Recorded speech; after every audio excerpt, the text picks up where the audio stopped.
jërë ngeen jëf mbokk yéen ñi nga xam ne yéen a saxoo di ànd ñun seen bu mag bii di Akassa TV BM mu di télé askan wi fa tabarakallah comme ni ngeen ko gisee tey jii ñu ngi fii ci dëkk bu mag bii nga xam ne moom moo di Kumpal nag mu ngi bokk ci commune bu Mabo région bu Kaffrine département bu Mbirkilaan ñëw nag teewee ci li nga xam ne moom moo di gàmmo gi nga xam ne ki ko woote mu di Baye Alhaji Mot Seck bu Kumpal moom moo woote bis bu màgg boobal comme ñi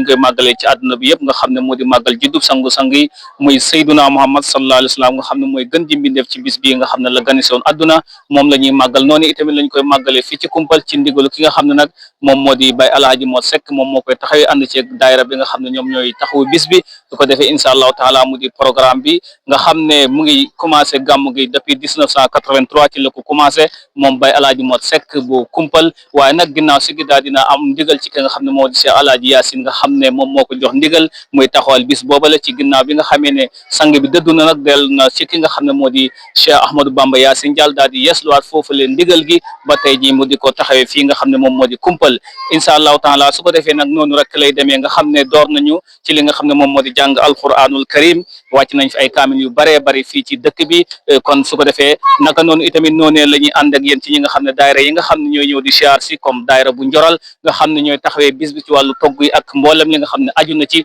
incha allahu taala ñoom tamit ñëw nañ ci bis bi ngir taxawee ko ñu ngi ziar waaye ki nga xam ne moo di alaaji maama karo bu kër ji bi mu ngi noonu moom tamit yegsi na daal di joxe li nga xam ne moo di siyaaram ak wax li nga xam ne moo di njëriñu gàmmo su ko defee noonu rek la ñuy continuer nga xam ne ci kanam tuuti rek incha allahu taala danañ amal li nga xam ne moom moo di cérémonie bi ki nga xam ne nag mooy def conférence bi moo di oustaz Omar bu Sinma Damel incha allah dana taxawee ci conférence ci wàllu bëccëg gi bu ñu demee nag ba ci kanam rek ki nga xam ne moo seet Cheikh Daaru Abo nga xam ne doomu kilifa googale la moom mooy taxawee li nga xam ne moom moo di bis bi ci wàllu conférence bi incha allahu taala noonu la ñuy àndee ci jàngkat yi nga xam ne teew nañ ci bis bi su ko defee noonu la ñuy demee ak yéen nag ba ci suba ga sang bi daal di ñaan yeewi ñëpp ba déwén ak jàmm dem soob na yàlla kon su ko defee ngeen wéy rek di ànd ak ñun fii ci télé bu mag bii di Akassa TV ma ànd ak sama naataango ki nga xam ne moo di Baye Sall Mbaye nekk technicien bu mag bi dëkk foofee ca diwaanu Daaru Salaam Wanaar kon incha allahu taala wéy leen abonné di ànd ak ñun ci Akassa TV lépp li fi ruusee rek da ngeen ko am en direct ci Akassa TV ak seen mbokk Diallo Info asalaamaaleykum wa rahmatullah